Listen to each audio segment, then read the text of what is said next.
connection.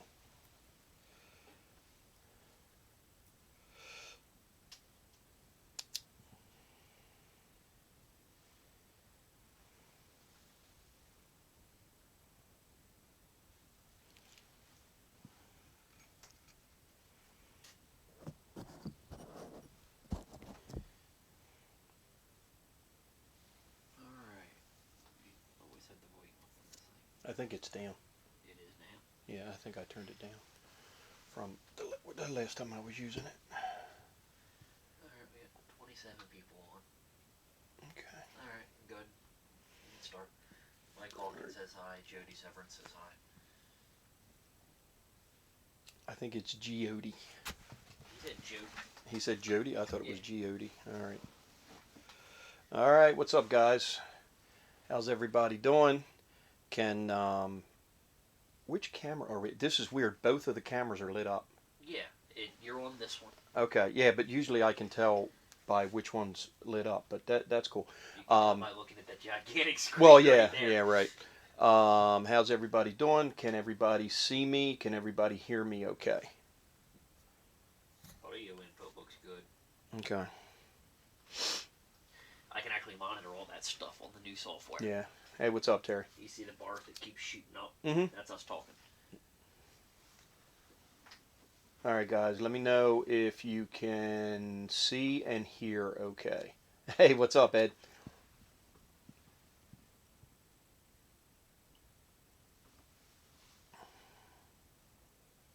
Corinne Kerr Riley said hi. Hello, Riley. How are you? Oh, I wasn't being like antisocial today when I dropped that one off. I just had stuff to do and I had to get out of there. All right, everyone says Looking great and here fine. All right, just real quick switch to the other camera. All right, how's the close-up camera look?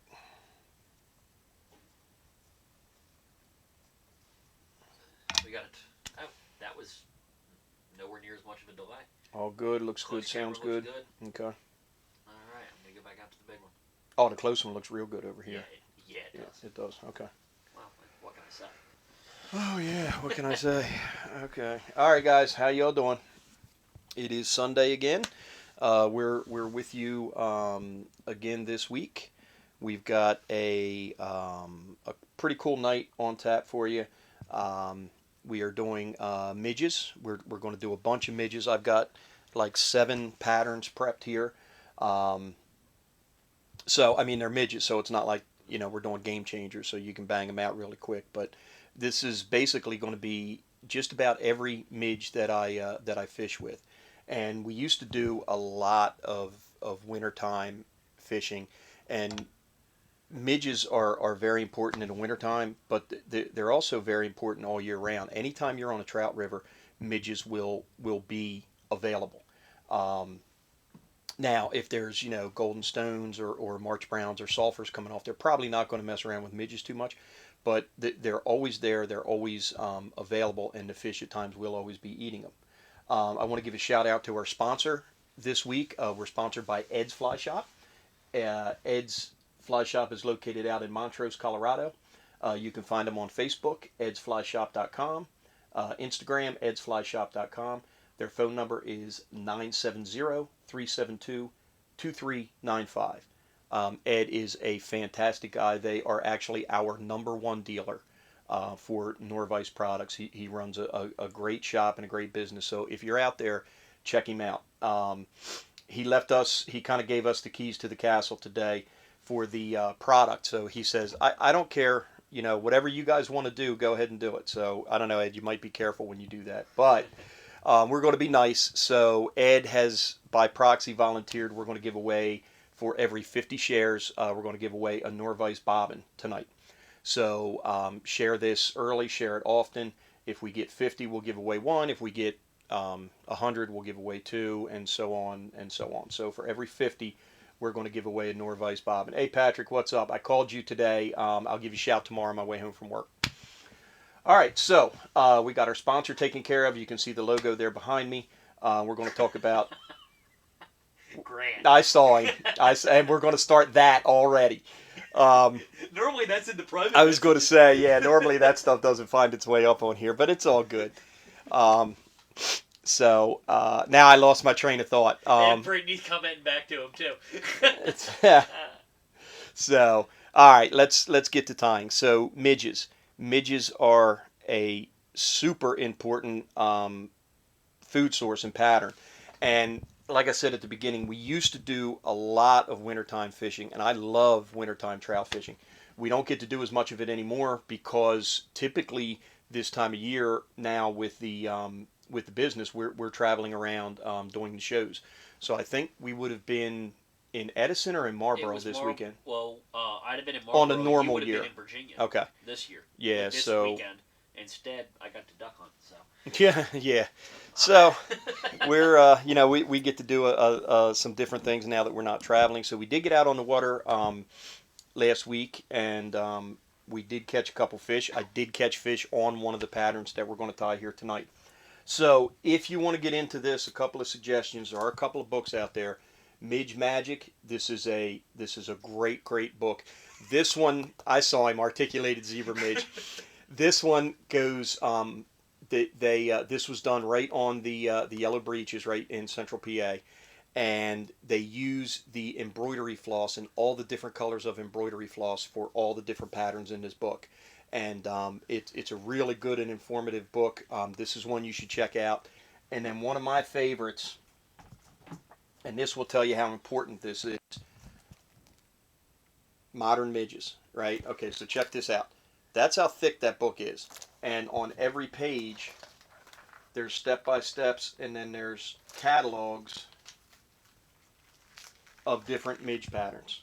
So it is chock full of just different patterns and different styles and midges and buzzers and all kinds of different things. So if you're going to get into this midge fishing and in the wintertime, definitely check out one of those two books. So the first one that I'm going to tie, it's one that probably everybody knows, and it's the zebra midge. But I kind of call this the zebra series because I tie it in a bunch of different colors. You can see I got my fine point jaws in here.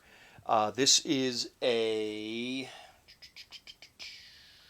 TMC, and of course I don't have the hook pack. Oh, here it is. It's a 2457.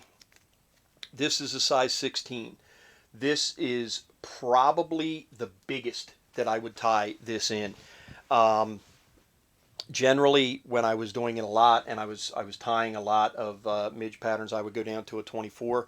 I haven't tied a 24 in years, and for sake of the camera and for sake of my eyes, we're going to stick with size 16s on this deal. So we're going to get our thread on. Little camera. Oh, little camera. Switch Yeah, cameras. And that's a 7/32 silver bead. So I got my thread tied on. That little camera looks good. Does it look good? Cool. It does. Now I've got a piece of small silver wire. Oh, Terry Landry had asked when he said winter, do you mean like when there's ice on it or when it's open? No, this is moving. Our trout fishing is moving water, so it's all river fishing. We don't have stillwater trout fishing here where we live. I have never caught a stillwater trout ever.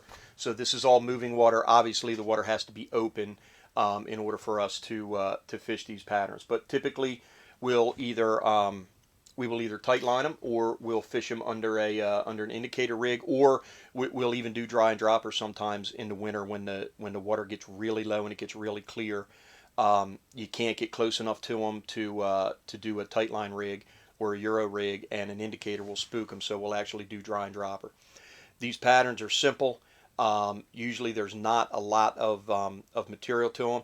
You can see we're tying on smaller hooks, so I do have my fine point jaw, and I'm probably going to use my fine point jaw throughout this series tonight. So I've got my thread on. This is black. This is actually nano silk. This is not my first choice for this pattern, but it was the only black that I had spooled up, so we're going to use it. We're going to use the thread to build up the taper of the fly, so when you're using nano silk, you just have to put more thread on. I was going to say nano silk. It's going to take you the whole hour. It's going to take a while. So thin. But so I've got my thread base on. I got my hook and device thread base on. My bead on, and I've got a small piece of silver wire tied on the side of the hook facing me. And now all I'm going to do is just hold my bobbin and rotate. And this is a curved shank hook. And I get asked this a lot. How do you put curved shank hooks in the vise and make them run true? Well, you can't, because the shank is not straight. So you have to kind of pick your battles. And what I like to do is I like to kind of draw a straight line from the back of the hook to the eye of the hook. And I want this portion to run straight. And then the hump on the back of the hook will run a little bit out of center. It's not a big deal. But it is impossible to get a curved shank hook to run perfectly straight. And you can see I'm not going crazy. I'm just working my thread back and forth, and basically I'm going to just build up a taper. I want to check my bead and make sure that I'm not kind of tying that in. Sometimes you'll get your thread base up against the bead and it'll cock sideways. And there you go. There's the taper that we're looking for. I'm going to throw a 1/2 inch in here, throw it up on my cradle. Now I'm going to come here and I'm going to, with my hackle pliers, I'm going to grab my silver wire and I got to manipulate around the shank of that hook, and we're just going to spiral this up all the way to the bead.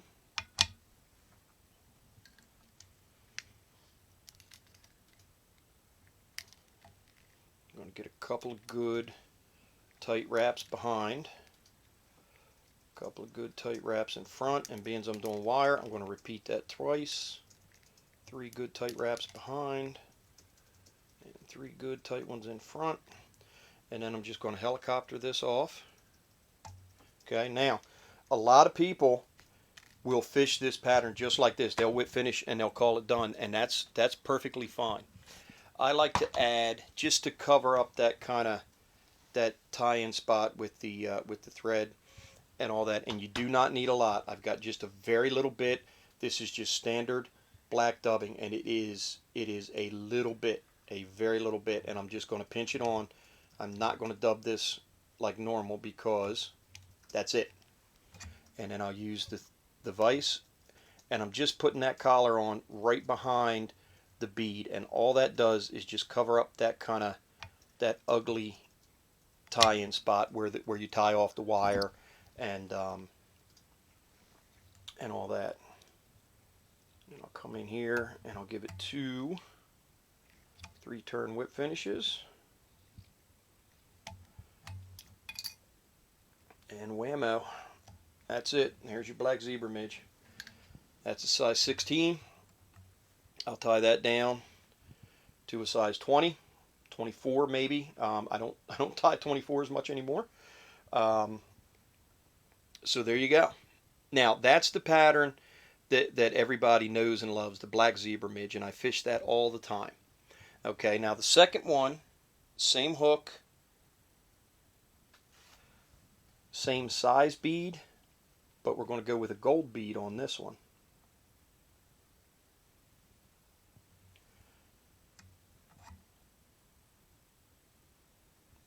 Okay, that's close enough from my house, and I live right here. So now I'm going to switch, and you'll notice over here I've got my Midge bobbin set. So I've got 1, 2, 3, 4, 5, 6 bobbins that are spooled up with all the different color threads that I use for the different midges that I tie. Most, if not all, of the midges that I use are thread bodies. So for this one, I'm going to switch real quick, and I'm going to go to a red thread. So this is the red zebra. Okay, and I've got a piece of copper wire.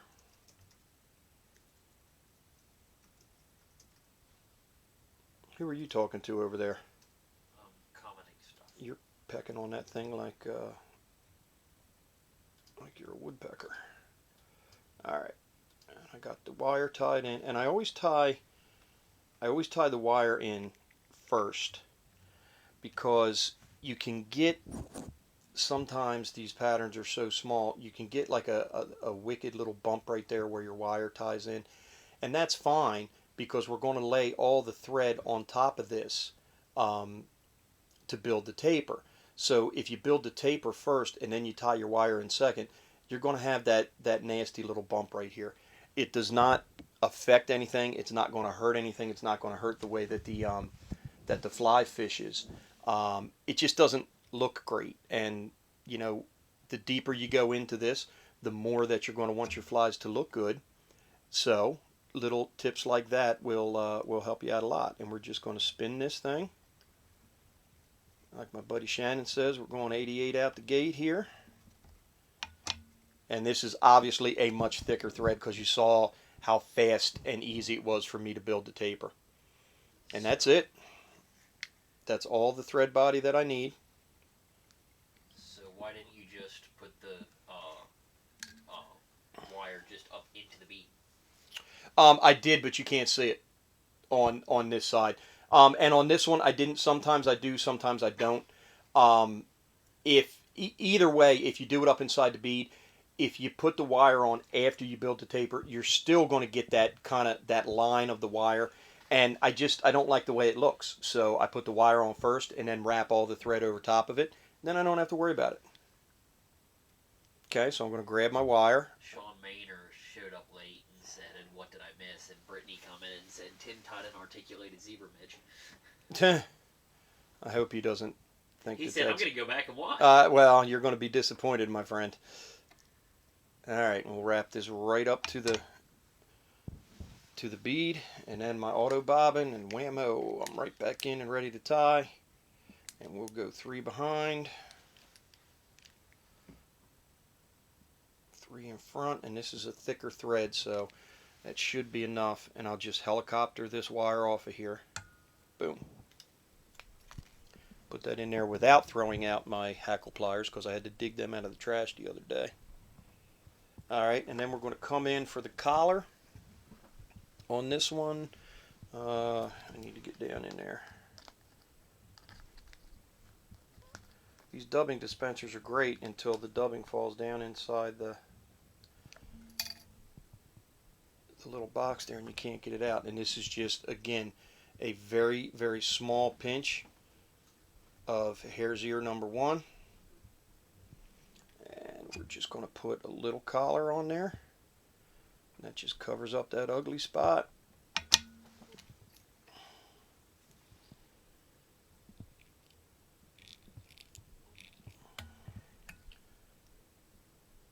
And this is a good thick thread, so I'm not going to do 2 whip finishes because it's going to bulk up too much. I trust my my whip finish and my knots there.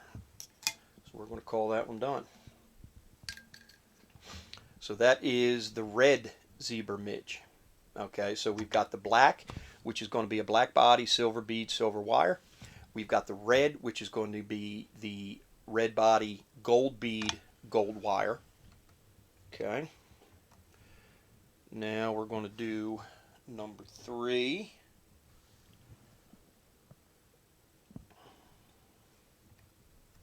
And these are these 7 patterns that I have prepped tonight. They are the midge patterns that I fish 90% of the time.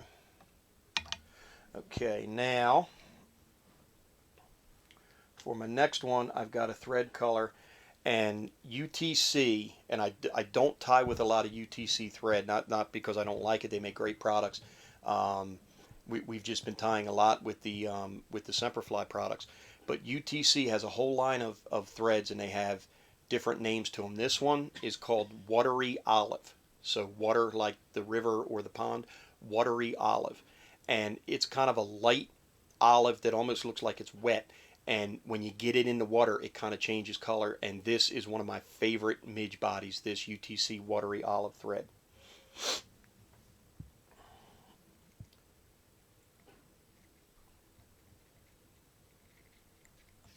Tie it on. Okay, and now we've got the same hook, the 2457 size 16. We've got a black 7/32 bead, and then I'm going to put on a piece of black ultra wire, size small. I'm going to work that back to the bend, come back up to the front, and then just like I did on the other ones,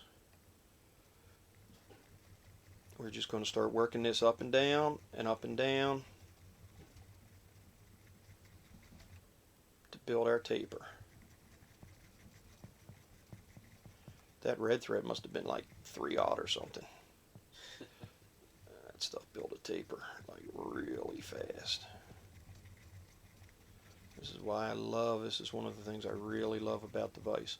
When you're building these thread bodies, can you imagine how long it would take you to do this if you were wrapping thread by hand like this? Okay. Let me get a little bit down in here. Looking a little light there. There we go. And we'll throw a 1/2 inch in there. Oop, not that far down.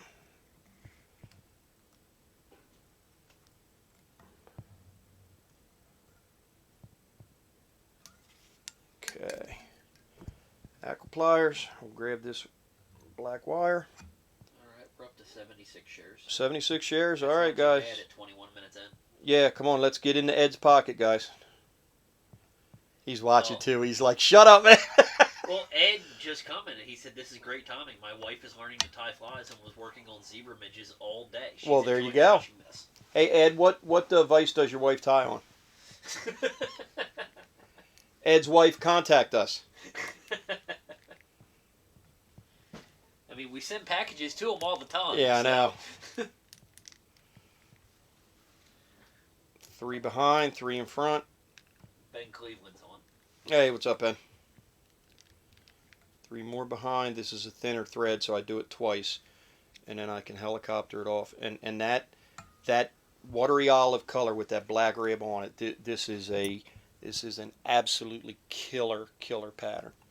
And then I'm just going to get just a little bit of black dubbing. The biggest challenge with these things is forcing yourself to use just a little bit of dubbing, and you will overdress them, and you'll get this big gigantic collar on there. And you know what happens when you do that? Finish them off and fish them, because they fish just as good, but just kind of force yourself to not overdress these things. Kind of what I did here, because my thread isn't seating down behind the bead, but it'll still work. Okay, and there's your olive and black. Okay, killer pattern. That black on that olive really gives you some good segmentation. Really like this one.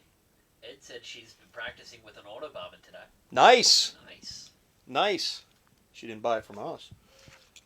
Well, she kind of He- did, yeah, really, in a he bought roundabout it way. from us. In a roundabout way, she did. All right, last one. Now we're going to go back. This is the last one? This is the last in the Zebra series. Oh, alright. I was going to say, we're only 22 minutes in. You need Yeah, to drag this one out. All right, come on, guys, ask some questions. Give him an excuse to talk. Yeah, I'm good at it. Wait. I made a mistake. You don't need an excuse. To talk. Okay. And this one, I call this one my secret weapon. Okay, this is a UTC thread. And, let me put my cap back on so I can show you the thread. It's a UTC thread, and the color is cream. So it's kind of like an off-white, an antique white, eggshell white kind of deal. And the midges, I mean, it's no coincidence that these are the 4 colors that I'm tying, because these are the midges that are in the waters that we fish. The beauty of this pattern is it's a bead, wire, and thread. So any color that you can think of, or any color that you can get thread for, which is damn near every color ever invented, you can tie a midge to perfectly match what is in the waters that you were fishing. And what we have here in Delaware and southeastern Pennsylvania is probably not what you're going to have out in Colorado or up in Michigan or down in North Carolina. So, it's an easy pattern to adapt to multiple different areas. So this is UTC cream. These are all, I believe they're 140 denier threads. They're 70. Oh, they're 70? Okay. 70. I spooled them all up. Yeah, Tyler, he actually, 3 of these bobbins he just spooled right before we went online. And do you use tungsten beads? Not on midges. Actually, these are. Those are. But you can, there's no real weight, no resistance to these things. So a regular bead typically will sink them pretty well. But again, tailor this to your waters. I would recommend maybe having some with a standard bead. I would recommend having some with a tungsten bead. I would also recommend having some with no bead. And then do you ever use UV on any of them? Not on these now. No. Anything this small, I don't know that it benefits. And again, these are on size 16s, and that is as much for you guys to be able to see on the camera. Who was that? Interesting seeing U.S. midge patterns. I'm in the U.K. Yeah, in the U.K. you guys tie buzzers, right? Mostly, which is what you consider or what you call midges. We call them midges. You guys call them buzzers over there. But getting back to the UV, no, I don't. Now, the buzzers that I was just mentioning, you will see a lot of those are coated with epoxy, and it's just a different type of pattern. For this particular pattern, I do not. I don't use UV. All right, so same hook, 7/32 silver bead, and I got some silver wire tied in on the near side of my hook shank. Okay. And we're going to get started here, and we're going to work this thread up and down, and up and down. And this is why I love what we can do here. We call them midgets in Ireland. Midgets? Midgets. Okay. I don't know if that was autocorrect or not, but we're Irish. We can call them midgets, right? I guess. We're Irish. We can call them whatever the hell we want. Yeah, really. Don't like it, we just hate you. That's yeah, how right. Works, right? I have it. I've got a shillelagh up there, sitting on top of our office desk. Okay. So we're up to 118 shares. 118 so shares. We're giving away at least 2 bobbins. All right. I got to make more bobbins. All right. So I've got my taper built up, and I got my hackle pliers, and this one in clear water. And you can change the rib on this. You can go with a gold rib and a gold bead. This one happens to be silver. This is a really, really light colored water, clear water midge. And this thing is sometimes when the black and the red won't work, you put this cream one on, and sometimes it can be lights out. And we'll just set the angle. Oop, that one's a little off. And just work this all the way up to the bead. Okay, and with my auto bobbin, bam, I'm right back in and ready to go. 3 behind, 3 in front. Now I can helicopter this off. Okay. And I'm going to come in here with a real...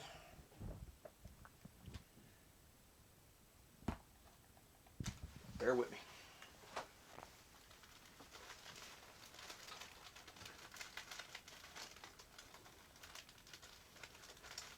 Oh, wait a minute, it's down here. Yeah, those are laser dub. Now, I'm looking for laser dub on this one because it's got a little flash in it. And it is that right there. And I got just a little pinch, and this is light tan, super light tan laser dub. So this is a very, very light colored pattern. We'll spin that collar on there. you go. I'm really happy with that quality. Yeah, it looks good. You can see the individual knurls on the turning knob when Yeah, you're spinning the vise. It looks good. And there is your cream zebra midge, I guess. I don't know, people get mad if you call it a zebra if it's not black or red, but it's the same pattern. They have albino zebras. Yeah. They're So, still a zebra. So there's the first 4 that we're going to do. There's the cream, just came out of the vise. Do you use any glass beads for these midges? I do, yeah, I do, and we're going to get into that here in a second. There's the olive. I'm not crazy about how that thread creeped up on the collar on that one. It'll still fish. And there is the red. And there is the solid, the tried and true go-to black. So those, who is texting me? It's not a text, we just got an order. Oh, we got an order, okay. So, those are the first 4. I will fish, if I'm midge fishing, and typically when we're nymphing, we're allowed to have 3 flies on the rig. I will have 1 of those 4 flies will be in the rig. So yeah, that's the first in the zebra series. I want to take a minute. I want to talk about the March Madness contest. The March Madness, we are full. Registration is closed. It filled in, we got 64 tires, and I think it took about 2 days to get us all filled up, so thank you guys for that. For those of you who are in the contest, you're going to be getting an invitation to a private Facebook page, a March Madness page. You're going to be getting that this weekend, hopefully early this weekend. I would like to get together with everybody next Friday, and you're going to get plenty of information on this, so don't freak out right now. We're going to set the brackets. We're going to draw the names out of a hat, and we're going to do it live for the 64 tires, and then we're going to go over the rules. Who are the sponsors, Tyler? Do you know off the top of your head all the sponsors? We have Temple Fork Outfitters, Nor-vise and O'Neill's Fly Fishing. We have Temple Fork Outfitters. We have Sims Fishing has agreed to sponsor. So Natives Fly Fishing, Fair Flies Fly Tying Material, Semper Fly Fly Tying Material, Nature Spirit, which is tying material and tying material distribution, Solarez UV resins, and Catch Cam nets. So we've got some pretty serious sponsors for this coming up. So we do have some rules. We've got some rule changes that we want to go over. The contest is going to start on the week of February 14th. Okay, so we're still working out when we're going to announce the fly category and when the pictures are going to have to be in. We'll have that all figured out. So if you're in the contest, you're going to get an invite to join the private Facebook page. That's where we're going to do all of the communication with the participants in that page. The messenger thing that we were using last year that some people were using this year, we're not going to use that anymore. For what we're doing on the back end, it's a lot easier for us to communicate on the Facebook page. So watch your inbox for that. You're going to get an invite. You're going to get a time, and we're going to do a live event where we're going to draw the names and set the brackets, and then we're going to go over all the rules. Okay, so I want to do that Friday, and then we'll have a week or two to get ready to start the contest. So got some good prizes, some good sponsors this year. So thank you guys for joining up on that, and can't wait to get this started. I had so much fun doing this last year. I can't wait. All right, so again, shout out to our sponsor, Ed's Fly Shop, out in Montrose, Colorado. edsflyshop.com, Ed's Fly Shop on Facebook, Ed's Fly Shop on Instagram, 970-372-2395. Ed is our biggest Nor-vise dealer, so if you're in the area, search him out and buy something from him. All right, so the next pattern. This one, somebody asked earlier about, do you ever use glass beads? This one should have a glass bead on it. The original pattern and the pattern that I like to fish should have a glass bead. As we were prepping tonight, about 20 minutes ago, I realized that I do not have any glass beads for this size hook. So we went with a silver, and it will work fine. But this pattern should be tied with a glass bead. All right, so I'm going to switch back to my Semperfli Nano Silk. Okay, this pattern, this is called the KF Flasher. Great Midge pattern. All right, so I'm tied on, and I'm going to use a little bit of Midge diamond braid in black. Okay, so this is the same thing as regular diamond braid, but it's a Midge size, so it's really small in diameter. Okay, so I'm going to tie that on. Yeah, black body with black thread. Who thought of that? We'll work it all the way down to the bend of the hook. And I'm going to come up. What color glass bead would you use?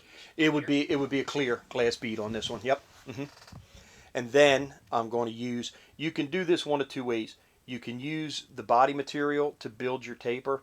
I'm going to use the thread, and I'm going to build the taper underneath the body material. I think it looks cleaner. Again, whichever way you prefer, they both work. I like building the taper underneath the body. And remember, you've got material that's going over top of this, so you don't want to build your taper as big as we did when we were doing the zebra series, because we were done after that. You want your taper to be smaller, because about like that, because you're going to be wrapping stuff over top of it. Now we're not going to come all the way up to the bead with this material. I want to leave a little space from the back of the bead to where my thread is, because we've got some stuff that we've got to get in there. Okay. Now I'm going to take this and I'm going to manipulate it around that hook shank. And we're just going to lay down touching wraps right up to just behind the bead. Got a little bit of space there, not all the way up to the bead, so we're a little bit behind. I keep messing with that hook point. Okay, now I'm going to come in here with my fine point scissors, and I'm going to reach in there real close and cut that out. And there's a little tag end on there that's going to bug me. Cut that out. Okay. Now. Alright, we're at 124 shares. We need 26 more. Okay, now remember, this is a midge. I'm going to pull out one strand. This is pearl crystal flash. One strand. I'm going to cut it. I'm going to double it over. I'm going to cut it. Now I've got two strands,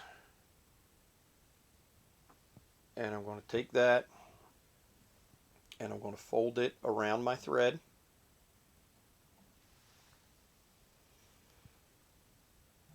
And I'm going to use my thread tension to manipulate this up on top of the hook shank. I'm going to get that a little bit closer to my tying point.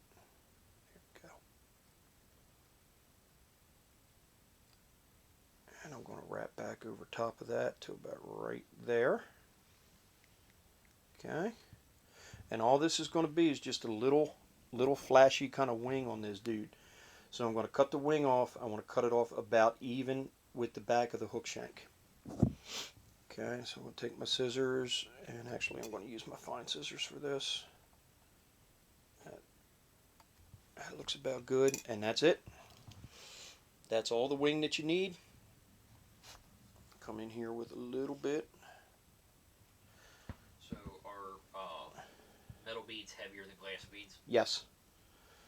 Yeah, glass beads typically they have virtually no weight to them at all. Um, Looking at it from a mathematic or a physics point of view, a glass bead will actually do you more harm than good as far as sinking the pattern down, because it adds to the pattern in surface area, which is what when the water's running across it prevents. It's one of the things that prevents the fly from sinking. It adds surface area, but it doesn't really add weight to it. So typically, if you're fishing one of these with a glass bead on it, it will be on a rig with one or two more flies that have weight to them that will sink down, or you may have to put a little split shot above it. I do like the look of the glass bead a little better. I think it goes well with the crystal flash wing, and I think it looks really good underwater. This one will work fine, um, but if I had my choice, I would be tying this with a glass bead. Just a little bit of black dubbing on there, just to make a little bit of a thorax.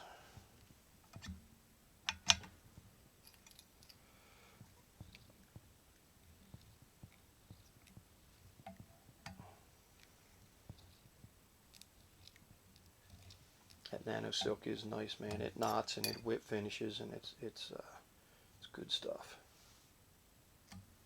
Okay.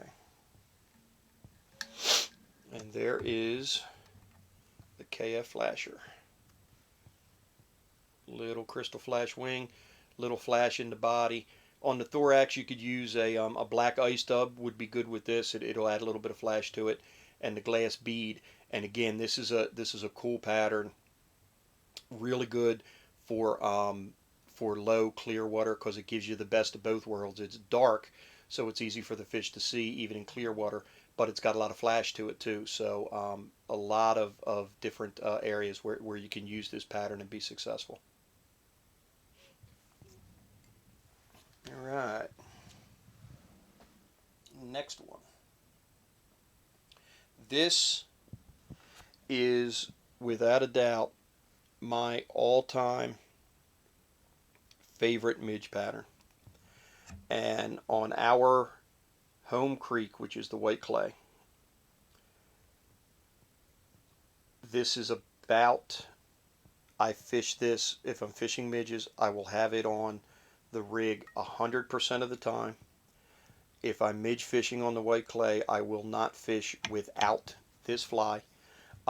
It has caught so many fish for me over the years. I just have so much confidence in it. Now I'm going to tie it in the traditional way, and this step that I'm getting ready to do right here, and I'll show you why here in a second. I do not do this step on flies that I'm tying for my box. You got semper fly. I can see the fuzz from the thread on the camera. Yeah? Yeah. It's cool. So we got the UV question again. No, it don't really use any UV resin or anything on the midges. They're Not on these. Right. If I was tying buzzers, which I do tie buzzers, not a lot, but I do tie some of them, I would epoxy those. If we were doing like perdigones, which I guess you could argue are is a nymph or could be a midge pattern, I would epoxy them. Hey, here's a good one for you. Perdigone is a French word, so whoever is the first one to comment here on this feed, and if you can tell me what perdigone means, what the word means in English, I will send you a Nor-vise t-shirt in your size. So whoever comments first what the word perdigone means in English, you'll win a Nor-vise That's not t-shirt. even fair. We built up such a following in Nova Scotia. It'll be answered before the legs go. Oh, Google's going crazy now. Google perdigone. And when you know what it means in English, it'll make perfect sense. All right, we got one. Who's? Oh my God! Well, Spencer, you win. It means pellet. or it's loosely translated to pellet. I honestly thought that would take a while. I had to Google before you finished, so. All right, so this is white poly yarn, and it's a very, very small tuft of white poly yarn. Okay, and you tie it on.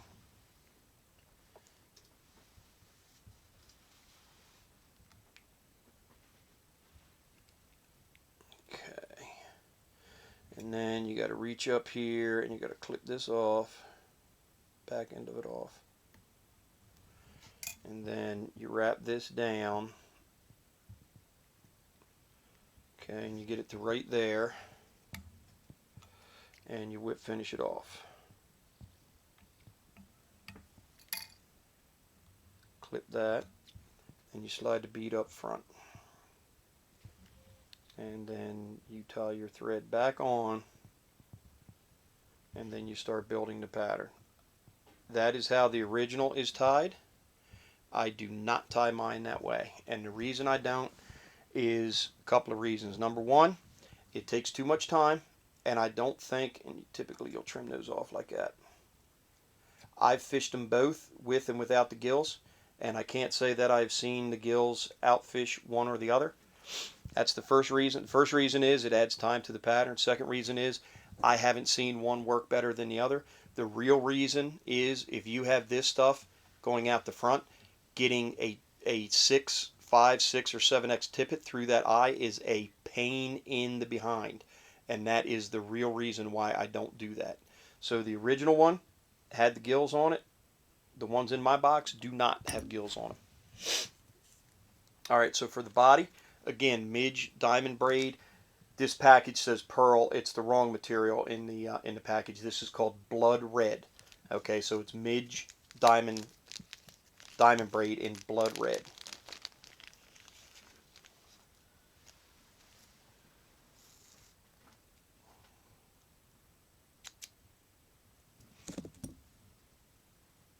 This is my absolute #1 favorite Midge pattern. I have caught so many fish on this fly. It is insane. Again, on our local waters. And for some reason, on our local water, the white clay, anything that's red really seems to produce red copper johns, red zebras, red frostbites. It must be something in the water, something that the fish are used to. I don't know, but red is a consistent producer. So what size bead was that? That's a 7/64, and this is a copper. No substitutes. This one is done as the original pattern, and this one is in that Modern Midges book. Okay, so remember, we're building a taper, but we still have body material to go on over top. So you don't want to go crazy building your taper. You don't want to make it big like we did on the zebra series, because it's not the end of the body. We've got more material to go on over top. Work our way around the hook. And one thing that's kind of cool, and you can try, if you do different color threads underneath this stuff, it will change the color of the body. So if I did this with a white thread, it would be a much brighter red. If I did it with a red thread, it would look more kind of maroon colors. You can play around with your thread for the underbody, and that will kind of change the color of the finished product. I could have done myself a favor and cut this a little bit longer. Okay. Come in here with my fine point scissors. Bam. And we're out. And now for the collar on this one.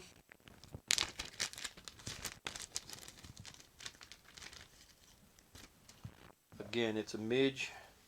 So we're going to do one strand of peacock curl. And you've seen how we've done this, where we typically will use the vise to reinforce the peacock curl. I don't do it on this one because it starts to, again, this is a size 16. Picture this in a size 20 or a 22. it starts to bulk up too much. And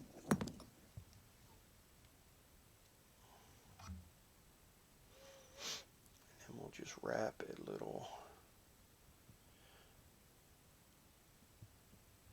peacock herl collar on there. That's it. I think I got 4 wraps. Come back with my auto bobbin. Catch underneath, 3 behind, 3 in front.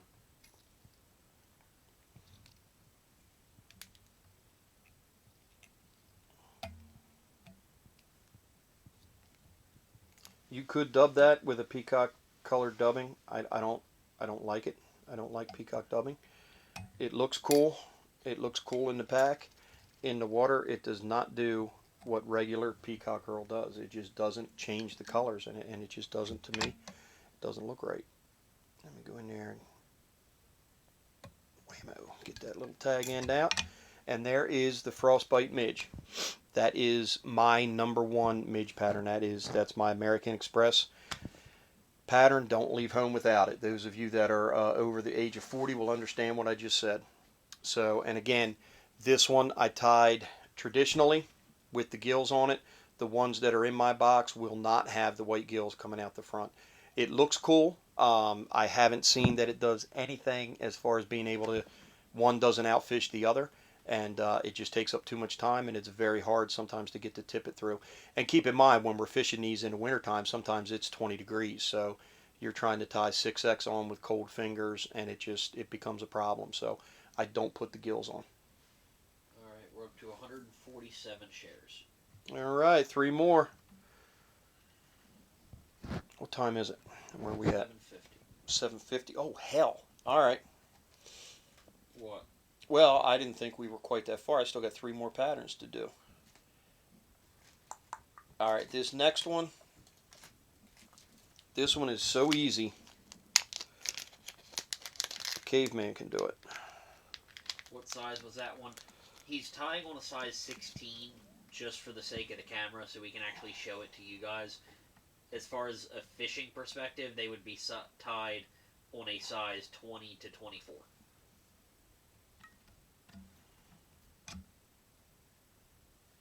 Okay. All right, this one, this is a pattern. It's called Al's Rat. I believe that it was started right in Pennsylvania. And I will bet the guy that tied the pattern's name was Al. So this is it's a Tiemco 200R. This is size 18. This is the biggest that I would tie this fly in. This is a UTC thread. I believe this one is called, it's called Moccasin, or it's called some shade of brown, and it escapes me right now. But this fly is so easy, you're going to look at it and go, what? Okay, so I got my thread on, and I'll go back once, and I'll come back forward, and I will get some, this is fox squirrel,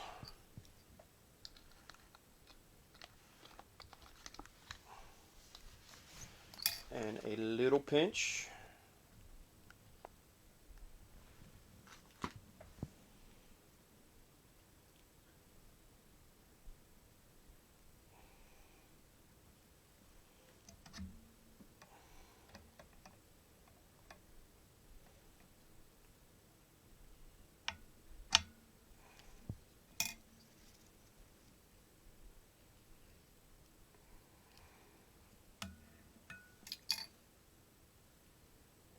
and that's it. That's Al's Rat. One of my biggest wild brown trout ever that was pushing 20 inches came on that fly right there. And all it is thread and dubbing. So, 70 denier thread. Yes. All right, now we're going to go up on top.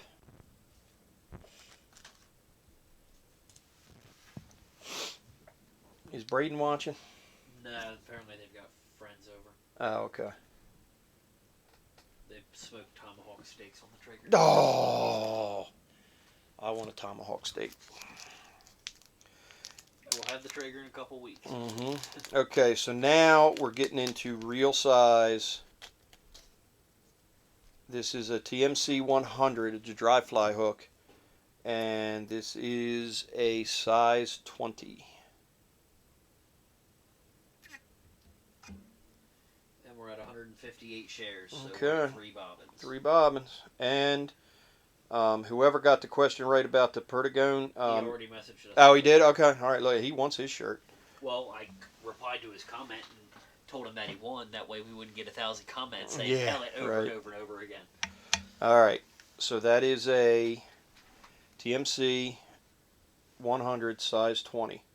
And I'm back to our UTC watery olive thread. Okay, I'm going to tie on. Now let me see, how do I want to do this? I'm going to lay down the body first. Hook's not quite running true, but that's okay. I'm going to go all the way back, then I'm going to come back forward. And I want to stop at about the 2/3. So you divide your hook shank into thirds. So, or the 1/3, I'm sorry. So this is 1/3 of the hook shank back from the eye of the hook. Okay. And now we're going to get some CDC Oiler Puffs. This pattern was taught to me by a good friend of mine, Rick Bender. He's like a crazy midge fisherman. And we were down on the gunpowder in Maryland one winter, and I'm sure it was January or February, and he was just smoking fish on this thing. And we got back, and he showed me how to tie it. Okay, so remember the old compare done fly?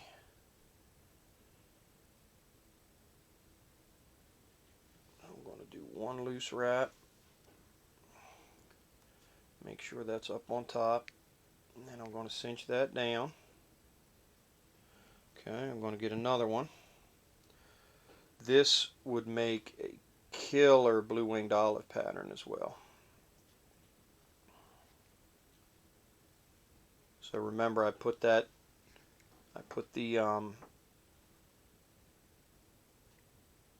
first layer of the body down, and then came up here to put the wing on. Yeah, that'll work. Now I'm going to get some good tight wraps. Now I'm going to come in here with my fine point scissors, and I'm going to clip this off. Okay. Now I'm going to take this, I'm going to pull it back, and I'm going to build a thread dam right here on the front side of these feathers. A little more, and basically what we want to happen is we want these things to stand straight up just like that.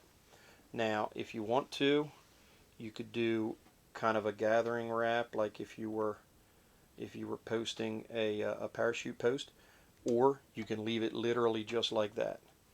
Okay, now I'm going to wrap back, and I want to make this body a little more pronounced.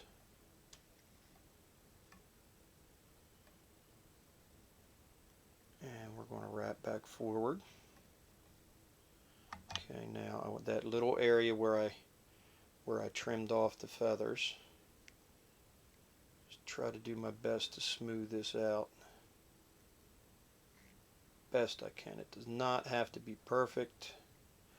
Okay, now I'm going to pull this back.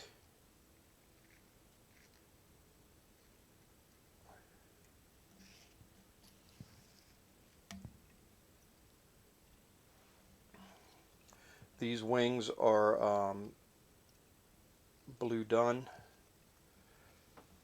Looks good under certain light. You can do them in white as well. Make it easier for you to see. Or you can mix and match, and you can put one blue done and one white. And again, these are midges, so there's nothing fancy about them. That's it. That's the whole pattern. These are Cdc Oiler Puffs, so they're duck feathers that are already, they're literally right from the gland, the Cdc gland of a duck. And remember, that's what the fish sees underneath. Midges, after they hatch, there's not a lot to them. And this thread body on this hook is perfect for what they look like in the water. And then this wing will float for days. So this is one of my favorite CDC dry flies. If I'm head hunting and I know that they're eating midges, I will throw this one. All right, any questions? One more pattern.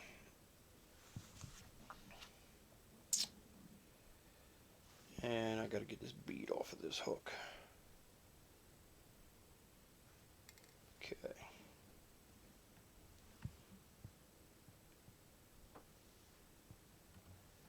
No questions? Nothing? You're awful quiet. You're awful quiet over there. 5 minutes. Yeah. People are bored, I guess. All right, I'm going to stick with the watery olive. See a theme here?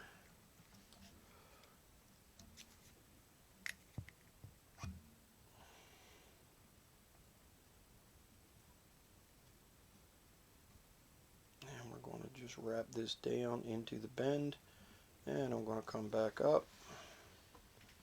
And we're going to go back down. Yeah, the fine-point jaws are out of stock on the website. We Yep. should have them back in the next couple weeks. Unfortunately, our manufacturer had a COVID-related shutdown for a couple weeks, and there's not really anything anybody can do about Yeah, that. It the pushed jaws, everything back. unfortunately, the jaws are one of the parts that we don't manufacture because we don't have the type of machinery at my company to make it. It's a Swiss machine.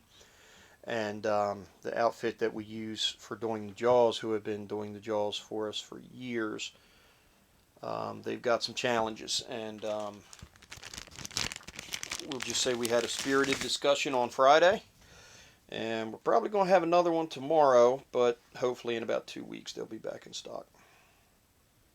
I guess it's kind of stupid to do midge night and tie on the fine-point jaws when they're not in stock, but sorry.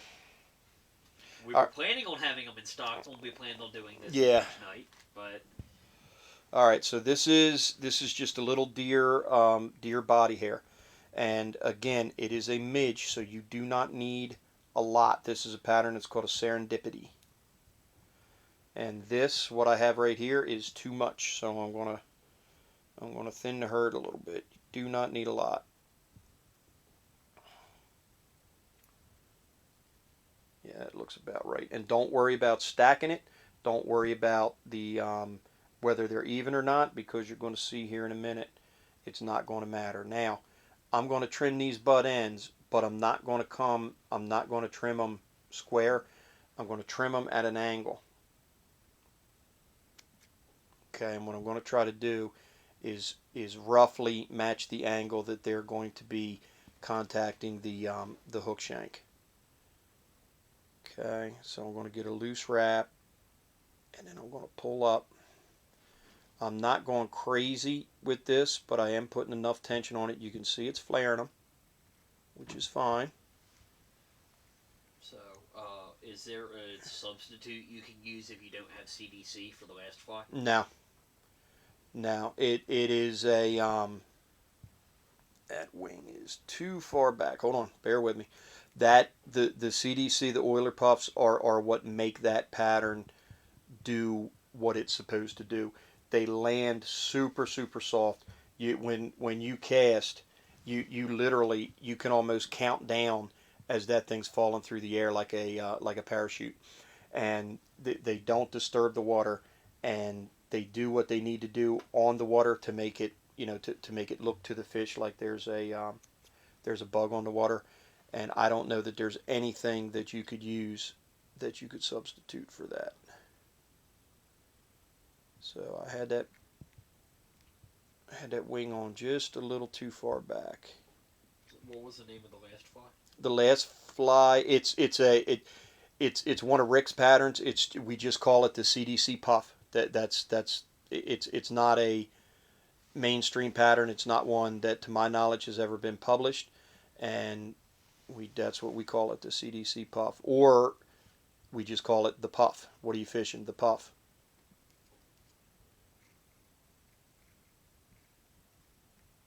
Okay, that's better. All right, now I'm going to come in here.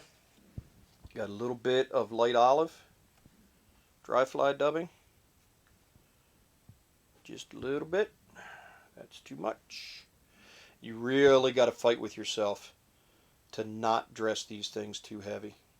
When you're used to dubbing, like size 14s, size 12s, it's really easy to overdress these and put too much dubbing on them. And this is one of the times where I don't spin the dubbing, like you're used to me doing on the vise, simply because it's not necessary. Now what I will do, I will take all these hairs, I'll pull them forward, and I'll try to get one wrap of dubbing behind the hair, and then fold them back towards the back and start building up my abdomen. And of course, what did I do? I overdressed it.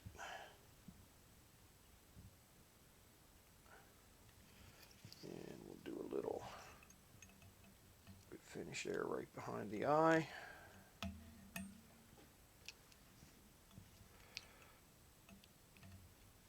That wing is still a little far forward. A little far back. I would like the wing to be a little bit farther forward. It'll fish. And again, just like we did with the wing on the KF flasher, and this is why you don't have to stack this, and it doesn't matter whether they're even or not. I want to come in here and I want to cut it about even with the back of the hook. So come right in here, and we're just going to cut them off straight. Whammo. And that's your fly. And that hook with these deer hair, the deer hair body butt ends for the wing, it floats like a cork. If you wanted to do a midge setup with a dry and dropper, this would be a great fly to drop one or two midges off the bend of the hook. Floats like a cork. It's easy to see, and even with a couple bead-headed midges underneath it, it will still stay up on top. So there you go. I said 7. That's actually 8 patterns that we tied. That is, in effect, my midge box. You just saw my wintertime midge fishing box right there. Go ahead and switch cameras. All right, there you go. Okay, so like I said, that was 8 patterns. Those are the 8 midges that I fish when I'm wintertime fishing. Like I said, we don't get to do that as much anymore because of the shows. This year we have been able to get out a couple of times. We were out not this weekend, last weekend, and that frostbite is that was the fly that we were catching fish on. So, what time is it? Okay, 8:07. So that worked out well. Guys, check out Ed's Fly Shop, Montrose, Colorado, 970-372-2395. The guys in the March Madness contest, you're going to be getting a notification to join the private March Madness Facebook page, and we'll be giving out all the instructions, and we'll be drawing the names for the brackets and getting everything set, and then all of the pictures and stuff for the contest will be on the Nor-vise Facebook page. So the private page is for the communication back and forth between the competitors, and then all of the voting and all of that stuff will go on the Nor-vise page. But we'll have that all laid out for you. Can't wait to get it underway. I'm so excited. Got some great sponsors this year, so yeah, we're good. We'll hang out here for a couple of minutes. Anybody has any questions, now's the time to ask them. And if not, we'll see you next week. I believe, let me double check, I believe Braden is tying next week. He typically does tie after me. Hold on.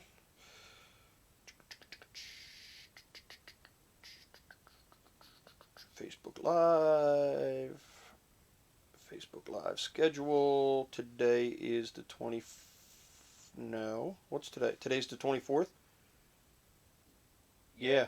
Okay, so next weekend we have looks like Thomas Williams is on next weekend unless something has changed. I well no, Braden was just on. Thomas Williams is. Yeah.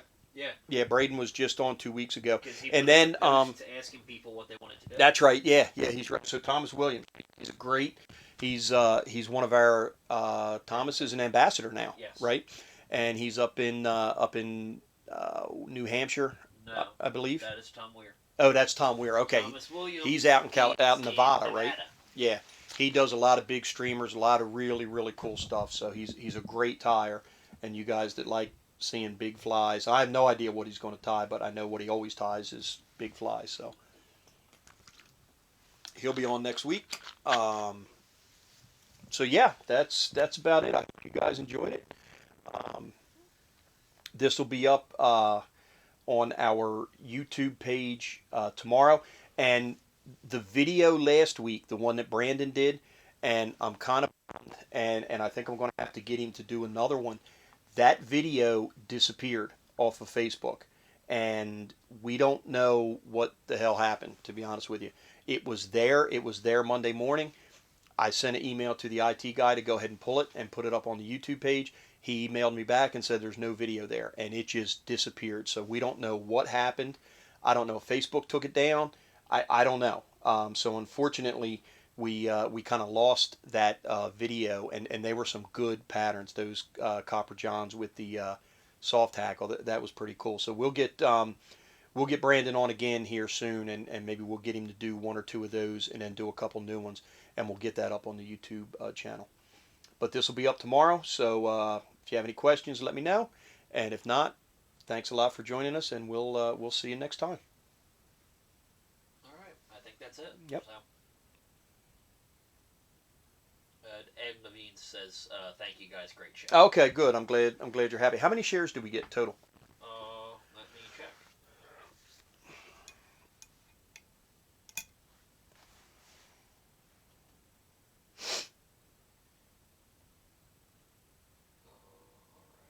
I'm not into midges and nymphs, but I might have to try tying these. Yeah. 164. 164. Okay, that's a good show. So a lot of people got to see it. So. Oh, all right, we're logging off. Thanks, guys. All right, guys. Thank you. Have a good week.